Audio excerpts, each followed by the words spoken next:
सरदार जी का चिकन पकोड़ा। भीमावरम नाम के गांव में देवरूप सिंह नाम के सरदार जी चिकन पकोड़ा बेचते हुए गुजारा कर रहा था, क्योंकि उसके पकोड़े बहुत स्वादिष्ट होते थे और सेहत के लिए भी अच्छे और दाम भी ठीक ठाक थे, इसीलिए बच्चों को भी बहुत पसंद था। इस तरह सब गांव वाले उसी के पास आकर चिकन पकोड़ा खरीद कर खाते थे। एक दिन पोल्ट्री फार्म का मालिक गणेश अपने दोस्त जिगर के साथ वहां पहुंचा। गणेश देवरूप सिंह से, क्यों भाई देवा, सुना है आजकल तुम हमसे मुर्गियां नहीं खरीदते हो, माजरा क्या है? तब देवा, अरे बाजार में मुर्गियां जो मिलती हैं उससे 20 रुपए ज्यादा दाम बताते हो, तो आपसे कौन खरीदेगा भैया, मुझे नहीं चाहिए आपकी मुर्गियां। तब गणेश, देखो भैया, तुम खामखा तूफान से पंगा ले रहे हो, मेरे खिलाफ कोई भी खड़ा हो जाए तो मैं उसको नहीं छोड़ता। तब देवा, अरे सुनो भैया, आज से मैंने तुम्हारे पास मुर्गियां खरीदना बंद कर दिया, तुम्हें जो उखाड़ना है उखाड़ो। ये सुनकर गणेश और जिगर गुस्से में अपने पोल्ट्री फार्म की ओर चले गए।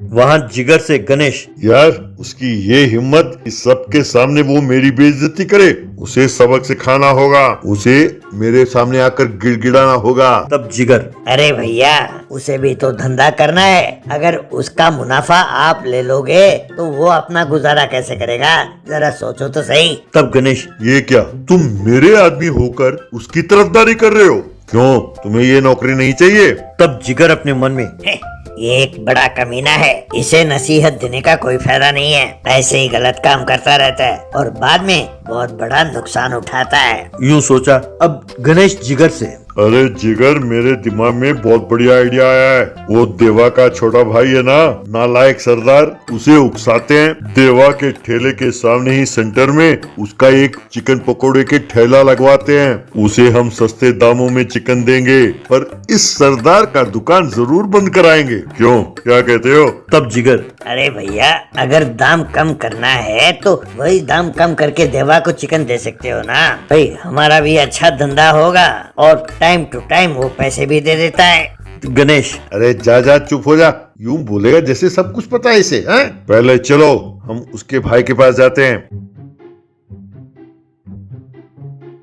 यूं गणेश सरदार के पास गया, जो अपने दोस्तों के साथ एक जगह दारू पी रहा था। वहां गणेश ने सरदार जी को अपना पकोड़ा सेंटर खोलने के प्लान के बारे में सब कुछ बताया। ये सुनकर सरदार, अरे वाह, ये तो आइडिया बहुत बढ़िया है भैया, आप तो भगवान के रूप में आए हो। मैं भी बहुत दिनों से इसी ताक में बैठा था कि कब मैं अपने भाई को शिकस्त करूं, पर क्योंकि गांव वालों को उसके बनाए हुए पकोड़ों का स्वाद बहुत अच्छा लगता था, मैं समझ नहीं पाया कि क्या करूं, और मेरा सारा परिवार उसकी प्रशंसा करते हैं और मुझे निकम्मा कहते हैं। तब गणेश, अरे इतना ना सोचो भैया, ये तो सिर्फ चिकन पकोड़े हैं ना, इसमें क्या होता है, बस चिकन के पीस, मसाले, नमक, मिर्ची, गरम मसाला, अंडे, कॉर्नफ्लोर, बस। सुनो, 1 महीने के लिए हम कम दाम में चिकन पकोड़े बनाकर बेचें तो लोगों को उसकी आदत पड़ जाएगी, बस तुम्हारा भाई दुकान बंद करके चला जाएगा। ऐसा करने के लिए तुम्हें किन चीजों की जरूरत है,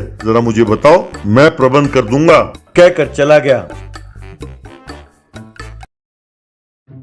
अगले दिन देवा के दुकान के सामने ही सरदार ने भी चिकन पकोड़े की दुकान खोला।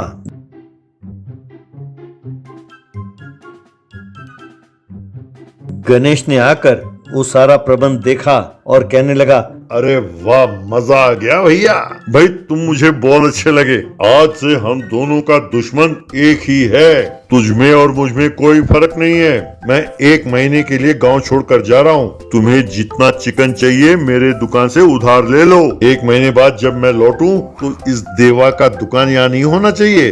जरूरत पड़े तो अगर कोई 10 रुपए में भी चिकन पकोड़े मांगता है उसे भी दे दो, लोगों को चिकन पकोड़े की आदत डालो। क्यों, क्या कहते हो? भाई यही तो धंधे का सीक्रेट है। कहकर चला गया।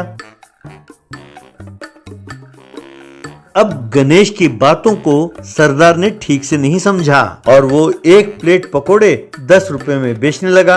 10 रुपए के प्लेट खाने के लिए लोग वहां आकर उमड़ने लगे। इस तरह उसके चिकन पकोड़े आसपास के गांव में भी बहुत मशहूर हो गए। इतना ही नहीं, यूट्यूबर्स भी आने लगे और उसके 10 रुपए के चिकन पकोड़ों का प्लेट का काफी प्रचार करने लगे।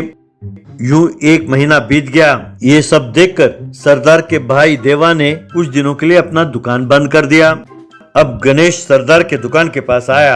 अरे सरदार, ये तूने क्या कर दिया? मैंने तो तुम्हारे भाई के दुकान को बंद कराने के लिए कहा था और तुमने मेरे पोल्ट्री फार्म से सारे मुर्गियां गायब करा दिए और किराने की दुकान पर मेरे नाम पर तुमने 50,000 का उधार किया। तुम तुरंत उन मुर्गियों के और किराना सामान के पैसे भरो। तब सरदार, क्या पैसे भरूं? अरे तुम्ही ने 10 रुपए चिकन पकोड़े बेचने के लिए कहा था। अरे भैया, तुम्ही ने तो कहा था कि हम दोनों का दुश्मन एक है, तो वो सारे पैसे तुम ही भरो। तुमने जैसे कहा था मैंने वैसा ही अपने सगे भाई के खिलाफ जाकर पकोड़े की दुकान खोला और उसका दुकान बंद कराया। अपने पास जो थोड़ा बहुत माल बचा था आज खत्म हो गया। अगर कल से दुकान चलाना हो तो और सामान चाहिए, तुम तुरंत चिकन और बाकी सामान भेजो।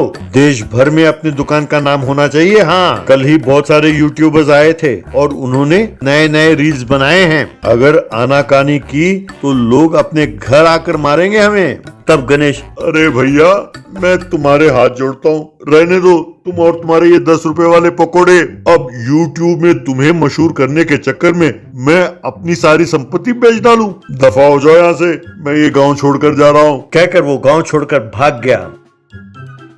तब सरदार, बड़ा आया था मेरा और मेरे भाई का लड़ाई कराने, अब चुकाओ सारा उधार, यूं कहा।